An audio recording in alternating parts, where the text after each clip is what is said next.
আমি পথের পাশের ঝোপঝাড়ের একটি ফোঁটা ফুল। কেহ তাকালো না মোর দিকে ফিরে, সহিতেছি কত মনোব্যথা। রাত দিন চাতকের মতো, কেহ করিল না সোহা, দিল না খোপায়, এলো না বুক পকেটে ফুলদানিতে। গন্ধ আছে কিনা আমার এই বুকে, কেহ করিল না অনুভব। কেহ দেখিল না ক্ষণিকের তরে, আমার ফোঁটাই বুঝি বিফল হলো। ছড়ে যাব একদিন শুভ সত্য। ওগো পথি, কোথায় আছে মধু ভরা, অবহেলায় শেল মেরে মরে দিও না ছড়ায়, দিও না মিশিয়ে পথের ধূলিসনে। আমি যে প্রস্ফুটিত বনফুল, আমি পথের পাশের ঝোপঝাড় পরিবেশ, তাই তো মোদের অতি পরিপাটি সুকেশ। প্রতি বছর আসে এই দিন, কবি সম্মেলনের মহত্ব আজ। কবিতা পাঠ করছি। জয়িতা মল্লিক। আমার কবিতার নাম মুজিব কাহিনী। জন্ম তারিখ 17 মার্চ 1920 সালে। সেই পরাধনা করিবে মুক্তির ছড়া, মাতা সায়েরা খাতুন, পিতা লুৎফর রহমান। চন্দ্রশিখা স্নিগ্ধ যেমন, শিশুটি ছিল তেমন, নাম রাখা হলো শেখ মুজিবুর, কণ্ঠে ছিল তার সাধু। আমার রাষ্ট্র এখন পরিচালিত হয় বঙ্গবন্ধুর বাতিল করা দলকে। আমরা এই কথাটা যাতে ভুলে না যাই। তৃতীয় ধারার কবিতাটা লিখেন, তিনি সংরক্ষণবাদীও না, তিনি প্রতিক্রিয়াশীল না, তিনি প্রগতিশীল, এবং যার কবিতার ভিতরে তিনি গ্রামের খেটে খাওয়া সাধারণ মানুষের সাথে 1 বছর বেঁচে ছিলেন। 76 সালে মারা গেছেন। জসীমউদ্দিন কিন্তু ছিলেন বাকশালী ধারণার মানুষ। এটা স্বীকার করলে জসীমউদ্দিনের ভয়াবহ সেই দিনগুলিতে বোঝাতে সহজ হতো। বঙ্গবন্ধু কি চেয়েছিলেন? যেখানে সাধারণ মানুষের রাষ্ট্র হবে, কেউ ইচ্ছা মতো বড় লোক হয়ে যেতে পারবে না। এই যে গাড়ি কিনবেন, যখন আপনি 10 লাখ টাকার গাড়িতে 500% ট্যাক্স, মানে গাড়ির মূলদাম 10 লাখ হলে আপনাকে 50 লক্ষ টাকা সরকারি কোষাগারে জমা দিয়ে গাড়ি কিনতে হবে। এটা বঙ্গবন্ধুর আইডিয়া। বঙ্গবন্ধু চেয়েছিলেন বড় লোকের পকেট কেটে গরিবের মধ্যে বিলি করে দিতে। বঙ্গবন্ধু চেয়েছিলেন যে এই রাষ্ট্র হবে গরিবের রাষ্ট্র। বঙ্গবন্ধু এই আইডিয়াটা পেয়েছিলেন। মনি সিংকে তিনি খুব সম্মান করতেন। ভাষানের সাথে তার অনেক বিষয়ে গুরুত্ব ছিল, কিন্তু অসম্মান করেননি কোনোদিন। বঙ্গবন্ধু আমাদের সেই নেতা, যিনি ভুলে যাননি 1950 সালের 24 জানুয়ারি রাজশাহী জেলখানার খাপড়া ওয়ার্ডে 42 জন বন্দীর উপর গুলি চালানো হয়েছিল, যে বন্দীরা সবাই সাধারণ মানুষের, গরিব মানুষের রাষ্ট্র চেয়েছে। জসীমউদ্দিনের আমরা এই কাব্যটা যখন পড়ি, ভয়াবহ সেই দিনগুলিতে তার 18টা কবিতাই যদি আমরা দেখি, তাহলে আমরা দেখতে পাবো সেখানে মুক্তিযুদ্ধের এমন একটা চিত্র উঠে এসেছে, সেই চিত্রের সাথে পুঁজিবাদের কোনো সম্পর্ক নেই, সাম্রাজ্যবাদের কোনো সম্পর্ক নেই, সেই চিত্রের সাথে অভিজাততন্ত্রের কোনো সম্পর্ক নেই। এরকম মনে হয় যে বোধহয় মানে ভারত স্বাধীনতার ইতিহাস মানে হচ্ছে মাউন্ট ব্যাটেনের কাছ থেকে জিন্না কিংবা মহাত্মা গান্ধীর কাছে ক্ষমতা হস্তান্তরের ইতিহাস। মুক্তিযুদ্ধের ইতিহাস আজকে পাঠের ধরনটা এমন হয়ে গেছে যারা মনে হয় এটা ইয়ের কাছ থেকে বঙ্গবন্ধুর হাতে ক্ষমতা হস্তান্তরের ইতিহাস। সেই নতুন রাষ্ট্র বানানোর ইতিহাস এখন চাপা পড়ে গেছে। এখন অভিজাত লোকদের কথা আমরা জানি, তাদের বয়ান আমরা জানি। এই কাব্য কেবল একমাত্র এই বয়ানগুলোকে আমি তাকে ধন্যবাদ জানাই। আর আমাকে এতক্ষণ সহ্য করার জন্য আমি আপনাদের অশেষ কৃতজ্ঞতা জানাই। বস্তুটি যা হোক, আপনারা মার্জনা করবেন, আমার প্রমাণ দেন।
কি করে আওয়ামী লীগকে এটাতে বাধ্য করা যায় আধা ঘন্টা আরে বেটা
শহরের সাইডেই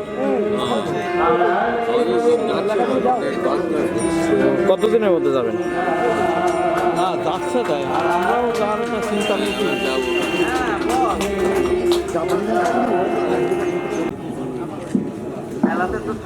এবারে আহ্বান করছি কবি কাজীপুর বালাকে তার কবিতা পাঠের জন্য। প্রস্তুত থাকবেন পুষ্পক মন্ডল।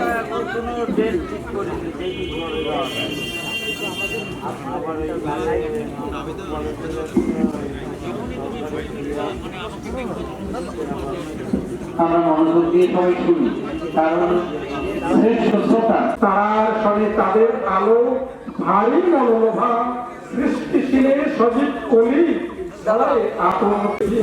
বাস্তবে নয় অবাস্তবে রক্ত যা আগে মূল কলিতা করতে সম্ভব মাধ্যম হতে পারে, কিন্তু লেখকদের মাধ্যম হচ্ছে তারা লিখে থাকেন না পদ্ধতিতে।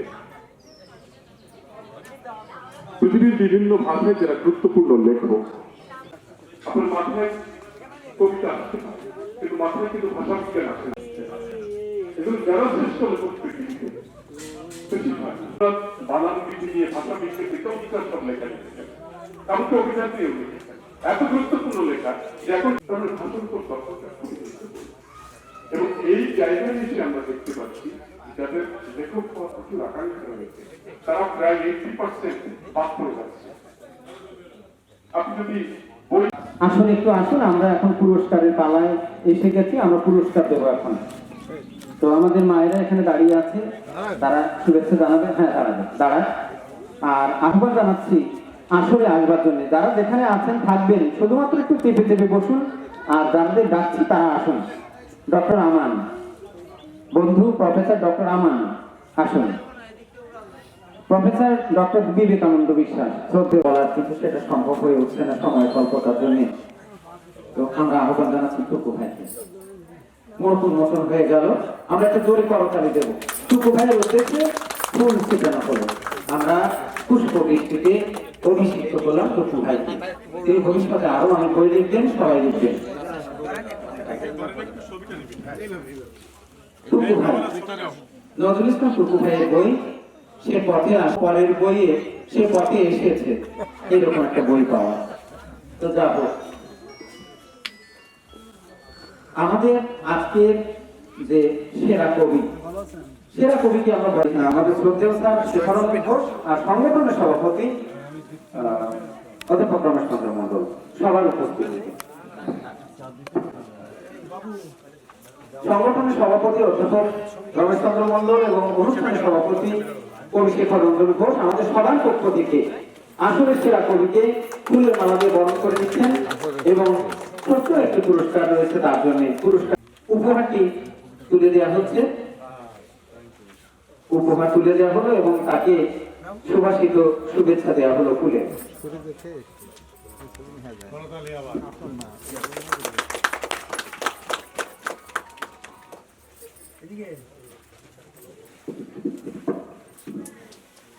আমাদের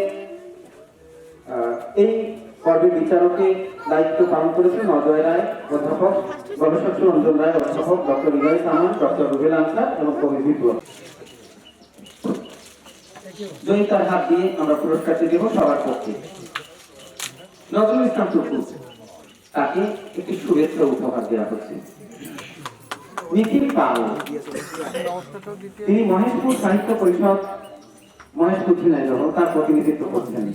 আমরা এই সংগঠনের উত্তরোত্তর শ্রীবৃদ্ধি কামনা করি। এই সংগঠনগুলোর সাথে আমাদের আর্থিক সম্পর্ক, পারস্পরিক আহ্বানে ছুটে যাব, আপনারাও আসবেন, এসেছেন, আমরা ধন্যবাদ দিয়ে তাদের ছোট করব না। আমরা ভাই ভাইয়ে মিলিত হয়ে সম্মিলিত প্রয়াসে গড়ে তুলব সাহিত্যের অঙ্গন, বিকশিত করব সাহিত্যকে। আহ্বান জানাচ্ছে আব্দুল্লাহ হাবিব, সাহিত্য পরিষদের পক্ষ থেকে আমাদের সংগঠনের জন্য এটা দেওয়া হলো মহেশপুর সাহিত্য নয়, এটা একটা প্রতীকী। ধন্যবাদ। জোরে হাত তালি দেব, জোরে হাত তালি। আনিসুর রহমান বাবু, সাধারণ সম্পাদক খুলনা সাহিত্য একাডেমি। আনিসুর রহমান বাবু। মোহাম্মদ অলিউর রহমান, সাহিত্য সম্পাদক মোহনা সাহিত্য সমাজ কল্যাণ সাংগঠনিক সংগঠন। আমরা জোরে একটা করতালি দিই। খান আক্তার হোসেন, গোটা বাংলাদেশের বিচার পথে চালনা, তাহলে আমাদের কাজ হয়। তারপরে আমাদের শ্রদ্ধা নিবেদন করবো খান আক্তার হোসেন সামনে দাঁড়িয়ে, প্রতিষ্ঠাতা, তিনি হচ্ছেন গামচি আন্তর্জাতিক সংগঠন গামচা। খান আক্তার হোসেন শ্রদ্ধেয় দাদা, তিনি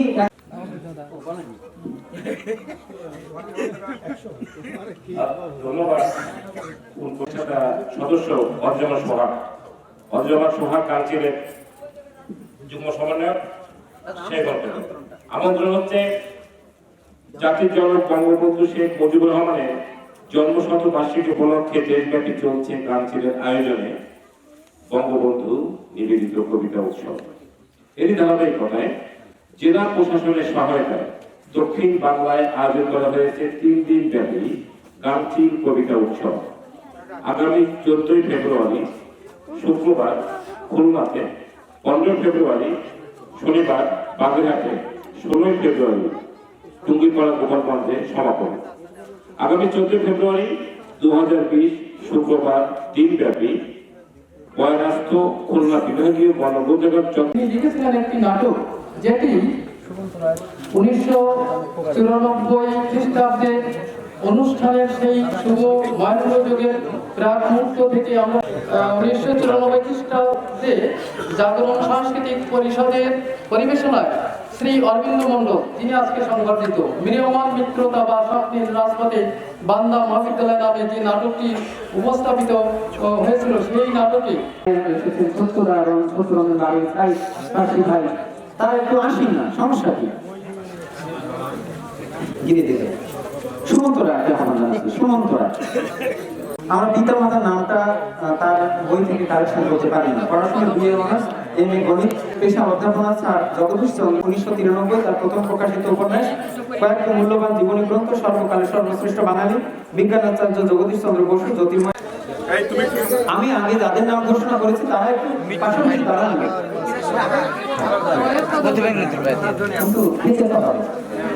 না, আমরা আরেকটু আমাদের আমরা একটা কথা বলতে চাই। আজকে আমরা 7 জন পরিজনকে আমরা বাছাই করেছিলাম। আমাদের প্রক্রিয়াটা সম্পর্কে একটু জানার দরকার। একটা অনুষ্ঠানে যখন আপনার জন্য মনোনীত হচ্ছি অনেক কিছু প্রক্রিয়ায় আপনারা অংশগ্রহণ করুন। আপনি নিজে বাছাইয়ের ভিতর থাকুন। আপনি আমাদেরকে বলুন যে আমি এই লিখি, আমি এই কাজ করি, এইটু শুধু বলুন। এইটা বলবেন না আমাদের পুরস্কার দেন। আপনি আগাম অভিনন্দিত হচ্ছেন। এছাড়া আমাদের যে সংগঠন, আমাদের সেখানে দক্ষ একটা বিচারক কমিটি রয়েছে, তারা ওইগুলো প্রতিনিয়ত বিচার বিবেচনা করে উপযুক্ত পাত্রে পুরস্কার পেয়েছেন, ইনি লেখেন না, ভালো লেখেন না, এরকম হলে আমাদের বলবেন, আমরা বিনীতভাবে ক্ষমা চেয়ে নেব। আমরা পুরস্কার প্রত্যাখ্যান করব, কিন্তু আমরা ভুল জায়গায় কিছুই করবো না। আমি বিনম্রভাবে আহ্বান জানাচ্ছি।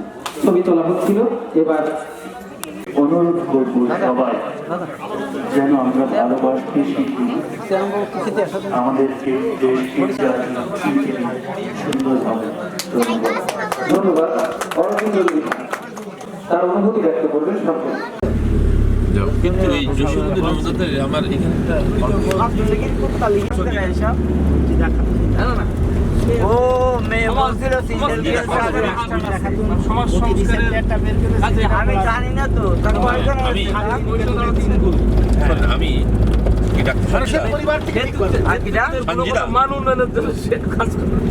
আমরা তো সেই গবেষক হিসেবে ওই জায়গায় যাচ্ছি। এটা কি নদী? এটা কবতাক্ষ। এটা কি খরণ করে নাকি? না না না, আন্দাজে বললাম মনে নেই। কপোতাক্ষ নাও, এটা কপোতাক্ষ না, এই রুটে কোনো কপোতাক্ষ নদী নেই। এটা খড়দুয়া নদী গবেষক হয়েছে এখানে অভিযোগে আপনাকে সাময়িক বরখাস্ত করা নদী এটা হ্যাঁ জানেন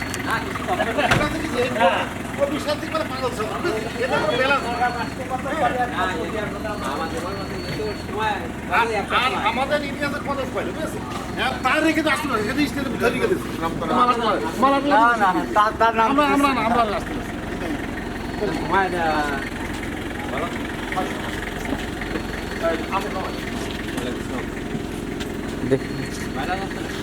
বাড়ি খাতে যাচ্ছে, তাও যাবে ভিডিও। আরে বাড়ি যাচ্ছে, এখানে এসে কি গল্প হচ্ছে? ভাই এখন আছে, আর না না, এখন চেয়ারম্যান আছে, ইউনিয়নের চেয়ারম্যান, আর ওইখানে সাবেক আছে যেটা ছিল খুলনা জেলা আমলে সভাপতি ছিল। আচ্ছা, মিঠুন আমরা কোন জায়গায় দাঁড়িয়ে আছে এখন? আমরা কোথায় আসছি বলেন। আমরা হচ্ছে যে আমার শহীদুল ভাইয়ের খুব কাছের মানুষ, আমার শ্রদ্ধেয় বড় ভাই এসকে আলাউদ্দিন সাহেবের ওনার বোন এখানে রয়েছে। ওনার বোনের সঙ্গে সাক্ষাৎ করার করলে আমাকে নায়ক হিসেবে করবেন। ওনার বোন সাক্ষাৎ করার জন্য এসেছেন, ওনার মেয়ের সঙ্গে দেখা করতে এসেছিলেন। সেই সংবাদ পাওয়ার পরে উনি ওনার ভাগ্নির বাসায় এসেছেন, অর্থাৎ একই সঙ্গে ভাগ্নি এবং বোনের দর্শন পাওয়া। এই কারণে আমরা খুবই আনন্দিত যে আমাদেরকে সফর সঙ্গী করে নিয়ে এসেছেন। খুলনা ডুমুরিয়ার কোন গ্রামে?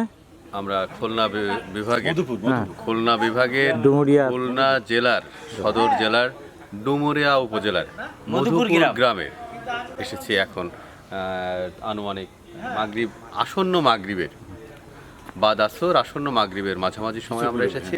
আমরা এই সময় আসার পরে আমরা দেখেছি যে আমরা দুপুরের খাবারটা খেয়েছি এখানে। তো আমার পাশে যারা ছিলেন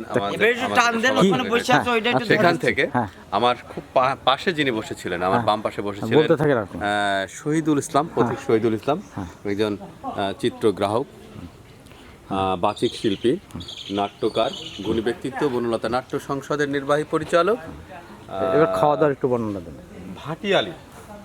ভাটিয়ালি এনজিওর ব্যবস্থাপনা পরিচালক, তারপরে হচ্ছে যে ফিল্ম সোসাইটির নির্বাহী পরিচালক, শতদল গ্রুপ থিয়েটারের থিয়েটার পরিচালক।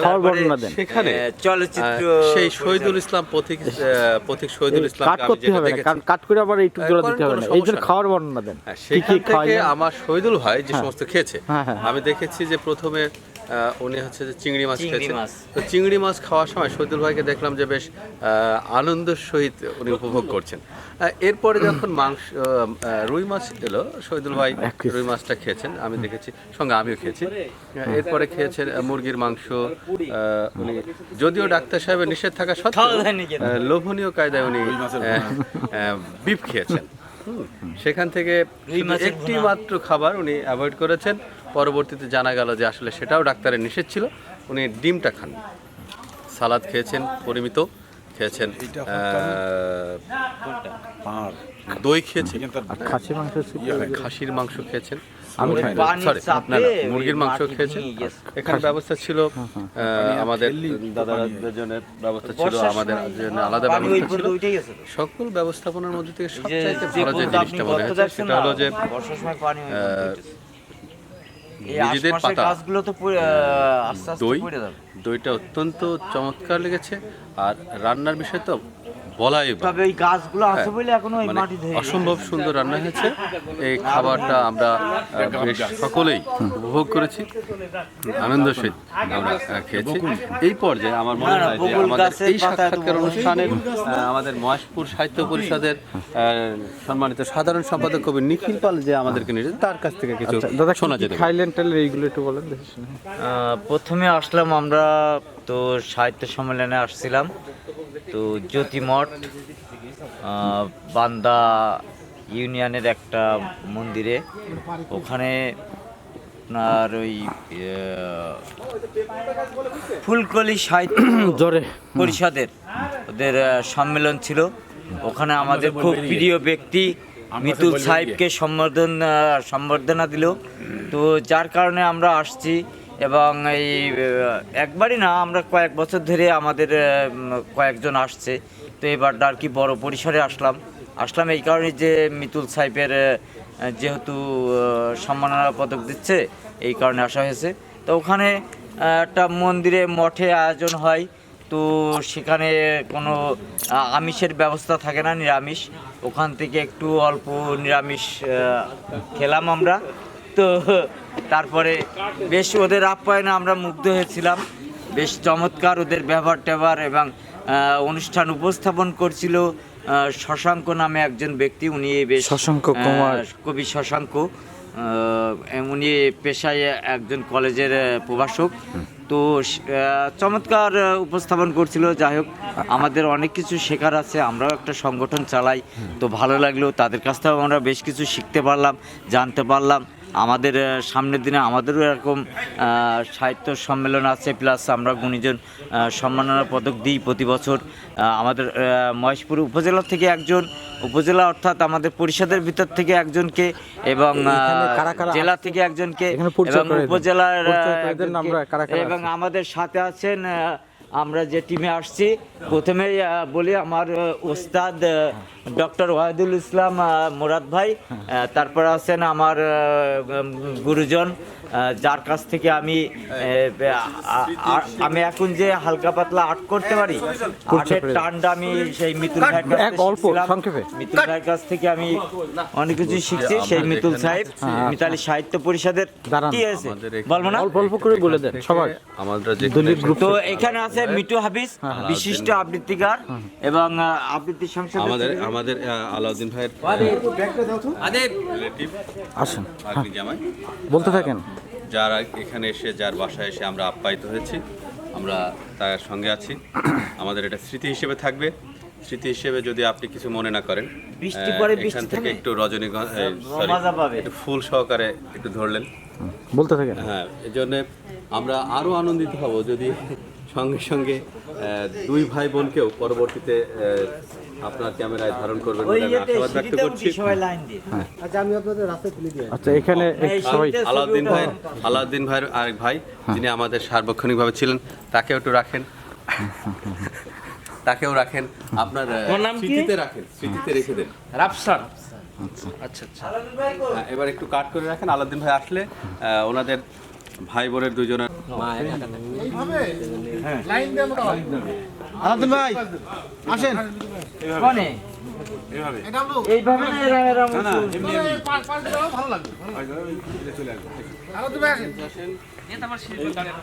এই অঞ্চল দেখছেন না? আলাউদ্দিন ভাই জানো ওই শিল্পী। ওইদুল ভাই আসেন। দাদি নানি, আমার নানি, আপনি অবাক হয়েছেন, 100-র উপরে মেলা বয়, তাই না? বই পড়ছে একটু ইউ আকারে পিছনে দিক। হ্যাঁ, আচ্ছা।